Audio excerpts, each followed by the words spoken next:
So what does it take to train your breath? First, a desire to want to be exceptional.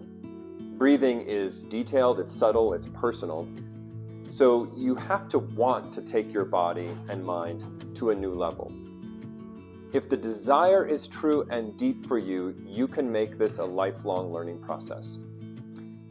You need discipline, something you likely already have. Remember, repetition is king. Mastering skills takes time and consistency. The good news is that you can integrate these skills seamlessly throughout the day. During practice, after practice, before games, after games, before bed, upon rising, as you're walking to class, on the bus or on the plane to the next game. The more you integrate, the better your breathing will become. You need a coach. A coach can help ensure you're learning, make sure that you're efficiently learning, and help you customize and accelerate your learning.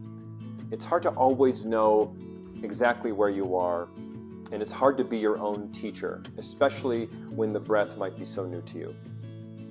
You need to master the foundational skills before moving on to the advanced skills, and there is a unique sequence of learning that will help you gain positive and progressive momentum.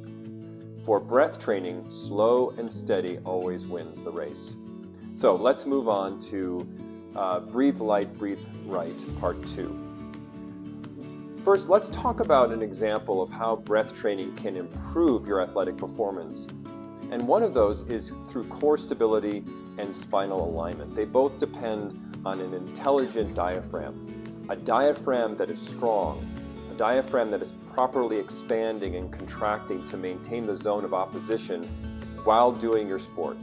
Breath training improves the tone and strength of your diaphragm, which leads to greater breath efficiency and less breathing over a long period of time, less over-breathing. You will learn that there is an energy cost associated with breathing. Over-breathing wastes valuable resources.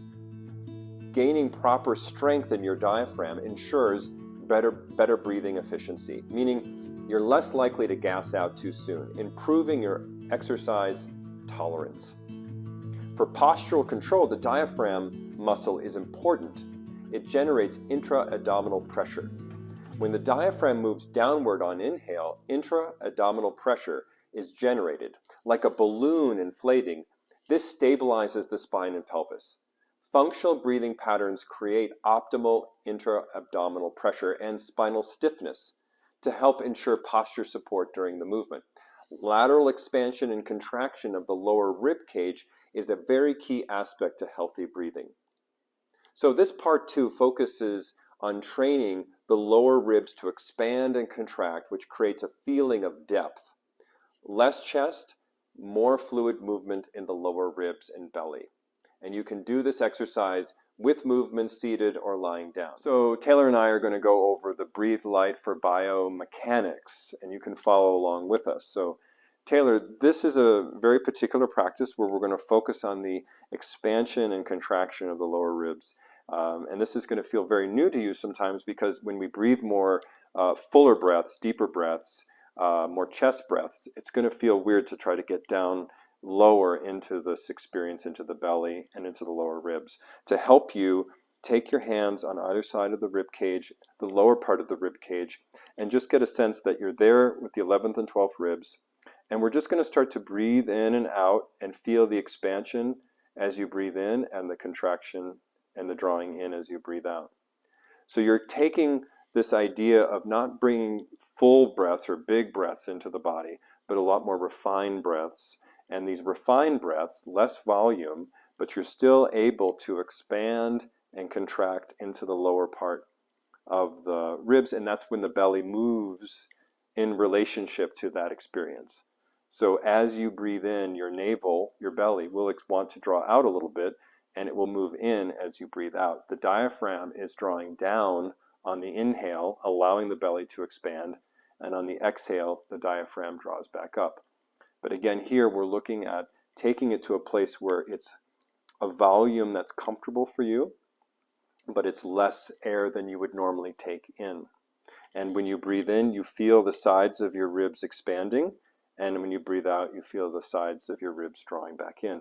And you even feel it with your thumbs in the back. You feel it in the back of your body as well, right? Because what you're doing when you breathe in, you're creating inner abdominal pressure. And that's where the spinal stabilization is. So, and that's the activation that we need. So importantly, to properly use the diaphragm when breathing. This is called functional breathing or efficient breathing. So when you breathe in, you feel that expansion, keep going. And when you breathe out, you feel that drawing back in. And you want to keep repeating this over and over again, just allowing yourself to explore the sensation. And the best thing to do here is just relax the best you can. And I know you're kind of in a funky position here, but just relax your shoulders, relax your neck and even your jaw, and just try to feel like you can integrate this now. And you continue to breathe through the whole time. So you feel the expansion, and then you feel the contraction. And the belly's moving out, and the belly's moving in. So it's a very dimensional experience of breathing, really deep in your lower ribs and belly. But when you think deep, don't think deep big. Just think fewer breaths and fuller breaths, not big breaths, because the big breaths is what draws us into the chest. Here we just want to be taking that nice, comfortable breath into the belly, into the lower ribs, and feeling that expansion and contraction. And we're adding this element of a little less volume of air that's flowing in and out of the body. So this is slowing down the breath. It's getting the breath to feel deeper into your body. It's improving the gas exchange, clearly, because we're going down deeper into the lower lobes. It's called the alveoli. Those are the small air sacs where the gas exchange takes place. And this is where you get functional breathing for functional movement. Just be mindful, if you get too much into the chest, that means less is going to happen in the lower part. Exactly, yeah. And see if you can keep the breath moving the whole time, so you're not stopping the breath at any point. You keep breathing in and out. You feel sort of this fluid expansion.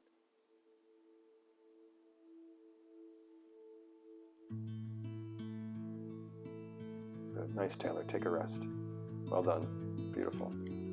So some of the benefits of doing this practice are: it enables slow breathing, it calms the mind, improves gas exchange, supports functional movement, it generates intra-abdominal pressure for postural control and spinal stabilization. It's a lot of good benefits. I'm encouraging you to do this practice for the next 7 days, at least once a day, but more if you have time. Get good at taking a few minutes to feel the unique expanding and contracting of your lower ribs while keeping your upper chest still.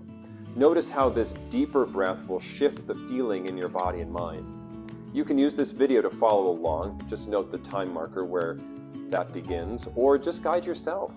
When you get up in the morning, before you go to bed at night, between classes, after a hard workout or training session. After 7 days, I'd encourage you to move on to the next phase, phase 5. Good luck, have lots of fun, and be in touch if you have any questions.